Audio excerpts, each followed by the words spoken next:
தங்கராஜோட வீட்டில் அடுத்த நாள் காலையில் தங்கராஜோட அம்மா எந்திரிச்சு சொல்கிறாங்க, டேய் தங்கராஜ், நான் இன்னைக்கு கோயிலுக்கு போயிட்டு வரேன் அப்படிங்கிறாங்க. அம்மா எந்த கோயிலுக்குமா சொல்லுங்கள், நானே காரில் கூட்டிகிட்டு வர்றேன் அப்படிங்கிறாங்க. டேய், நான் கோயிலுக்கு போகணும்னு சொல்கிறதே உன்னால் வந்த கஷ்டத்தினால தான். நான் ஒன்றும் உன் கூட போக மாட்டேன். எனக்கு ஆட்டோ அரேஞ்ச் பண்ணி விடு, நான் மட்டும் தனியாக நிம்மதியாக போயிட்டு வரணும்டா. சாமி பார்த்து இப்படியெல்லாம் தான் எனக்கு கஷ்டம் கொடுப்பையா, இன்னும் சாகரக்குள்ளே என்னென்ன கஷ்டத்தை கொடுப்பியோ அப்படின்னு சொல்லி நான் சாமியை கேட்டுட்டு வரணும்டா அப்படின்னு சொல்லி சொல்கிறாங்க. அம்மா அம்மா என்னம்மா நீங்கள் இப்படி பேசுகிறீங்க, அப்படிலாம் பேசாதீங்கம்மா. அந்த லூஸ் என்னமோ சொல்லிட்டாம்மா, உங்ககிட்ட அதிகமாக சொல்லிட்டா. நான் சொல்ல வந்தது வேற, அவள் சொன்னது வேறம்மா. நீங்கள் அப்படிலாம் தப்பாக நினச்சிக்காதீங்கம்மா அப்படின்னு சொல்லி தங்கராஜ் கெஞ்சுறாரு. அதுக்கு அவங்க அம்மா சொல்கிறாங்க, இல்லை தங்கராஜ், இல்லை நான் ஒத்தையாலாம் வளர்த்து கஷ்டப்பட்டு ஆளாக்கி, ஐயோ வேண்டாண்டா, திரும்ப திரும்ப எனக்கு அதை சொல்லிக்கிட்டு நான் கோயிலுக்கு போகணும் தங்கராஜ், எனக்கு ஒரு வண்டி ஏற்பாடு பண்ணிவிடு, அவ்வளோதான். அம்மா சரிங்கம்மா, போயிட்டு பத்திரமா வாங்க, நான் கார் டிரைவர் போட்டு விடுறேன், நான் டிரைவர்கிட்ட சொல்லிடுறேன் பத்திரமா பார்த்துக்க சொல்லி அப்படிங்க. டேய், உங்கள் அப்பங்கிட்டையே எத்தனை கஷ்டத்தையெல்லாம் நான் பார்த்து தாங்கி உங்களை வளர்த்துனேன். நான் போய் சூசைடெல்லாம் பண்ணிக்க மாட்டேன்டா, நீ ஒன்றும் பயக்க வேண்டாம். ஒரு நிம்மதியாக கோயில் குளங்கள் போய் சுற்றிட்டு ஒரு 2-3 நாள் சுற்றிட்டு வரேன்டா அப்படின்னு சொல்லவும், சரிம்மா சரி, நீங்கள் பத்திரமா போங்க, உங்களுக்கு எது சந்தோஷமோ அதையே செய்யுங்க அப்படின்னு சொல்லிட்டு தங்கராஜ் அவங்க அம்மாவை கோயில் குளத்துக்கு அனுப்பி வைக்கிறாரு. அப்போ இங்கே ரேவதி இருந்துட்டு, ஏங்க அத்தை எதுக்குங்க தனியாக அனுப்பிச்சி வச்சிங்க, வேணும்னா கூட எங்கள் அம்மா அப்பாவை கூட அனுப்பிச்சிருக்கலாமே அப்படிங்கிறாங்க.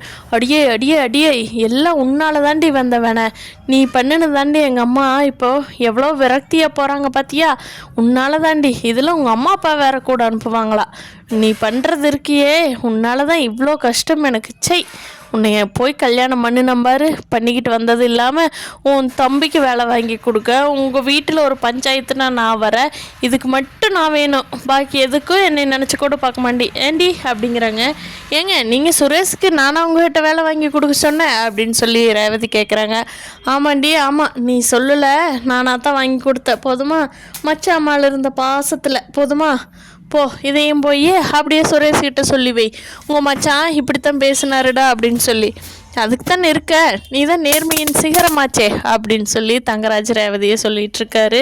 அதுக்கு ரேவதி இருந்துக்கிட்டு, நான் ஒன்றும் அவ்வளோ சீப்பான ஆள்லாம் கிடையாது, டக்குன்னு எங்கள் அம்மா அப்பாட்ட நீங்கள் உடனே என்னை மாட்டி விட்டுட்டீங்க, அதுக்காக மட்டும்தான் சொன்னேன், நான்லாம் எல்லா விஷயமெல்லாம் சொல்ல மாட்டேன் அப்படிங்கிறாங்க.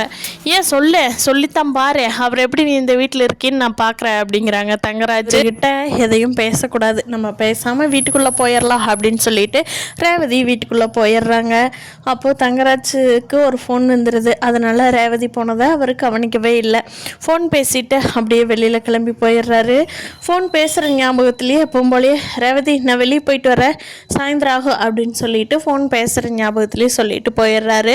அப்போது ரேவதி, அப்பாடா இன்றைக்கி தான் எனக்கு நிம்மதியாக இருக்குது, இந்த ஆன்ட்டியும் இல்லை இவரும் வெளியில் போயிட்டார், அப்பாடா போய் கதவை லாக் பண்ணிட்டு வந்து நிம்மதியாக அண்ணி கூட கூப்பிட்டு நடந்த கதையெல்லாம் பேரின்னு நினச்சிக்கிட்டே வந்து மலருக்கு ஃபோன் பண்ணுறாங்க ரேவதி.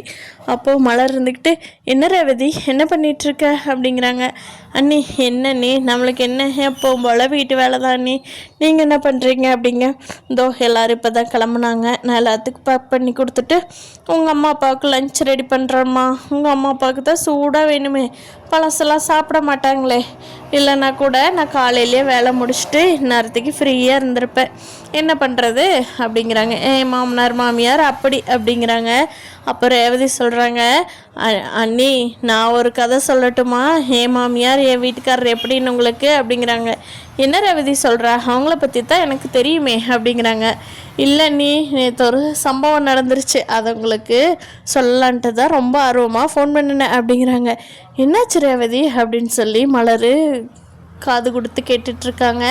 அப்போது ரேவதி 1 by 1 நடந்தது எல்லாமே சொல்கிறாங்க. அப்போது ஐயோ என்ன ரேவதி நீ இப்படியெல்லாம் தங்கராஜ் அண்ணாவை போட்டு கொடுத்துட்டியா, அப்புறம் அவர் எதுவும் உன்னை கையை வச்சிடலையே அப்படின்னு சொல்லி மலர் கேட்குறாங்க.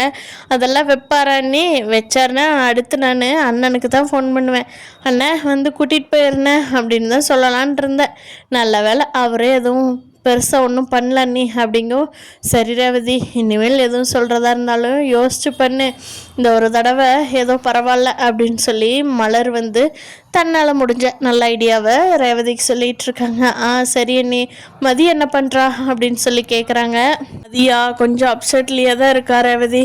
அவளுக்கு வேலைக்கு போகாதனால ரொம்ப அப்செட். அதுவும் இல்லாமல் பெர்மனண்ட் ஆக போகிற நேரத்தில் இப்படி வேலை இல்லைன்னு சொல்லிட்டாங்க இல்லையா, அதனால் ரொம்ப அப்செட்டாக இருந்தான். சுரேஷ் கிட்ட நான் சொல்லியிருக்கேன், சுரேஷ் இன்னைக்கு லீவு போட்டுட்டு தான் வீட்டில் இருக்கிறேன்னா, அதனால் சுரேஷையும் மதியும் எங்காவது கோயிலுக்கு எங்காவது ஹோட்டலுக்கு படத்துக்கு அந்த மாதிரி கூட்டிகிட்டு போயிட்டு வா சுரேஷ் அப்படின்னு சொன்னேன்.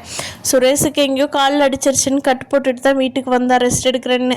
ஆனால் நான் தான் சுரேஷ் அவள் பாவம், அவளுக்கு ரொம்ப மனசு கஷ்டமாக இருக்கும், கூட்டிகிட்டு போன்னு சொல்லி அனுப்பிச்சி வச்சேன் அப்படிங்கிறாங்க. ஓ அப்படியாங்க நீ பரவாயில்ல, கொஞ்சம் கொஞ்சமாக அப்படியாவது அவன் மதியோட மனசில் இடம் பிடிக்கட்டும் அப்படின்னு சொல்லி ரேவதியும் மலரும் பேசிகிட்டு இருக்காங்க. அப்போது கதவு கிட்ட வந்த ராஜலட்சுமி இருந்துட்டு மலரு மலரு யார்கிட்ட பேசிகிட்டு இருக்கிற அப்படிங்கிறாங்க. அத்தை ரேவதி தான் அத்தை அப்படிங்கிறாங்க.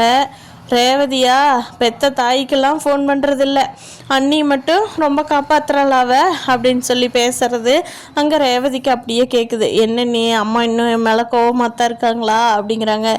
ஆமாம் ரேவதி, ஆனால் அதில் ஒரு நல்ல விஷயம் சொல்லட்டுமா அப்படிங்கிறாங்க. என்ன நீ சொல்லுங்கள் அப்படிங்கிறாங்க. ரேவதி உங்கள் அப்பா வந்து இப்போ தான் என் வாழ்க்கையிலேயே முதல் முறையாக தங்கராஜ் செஞ்சது தப்புன்னு ஒத்துருக்குறாரு ரேவதி அப்படிங்க.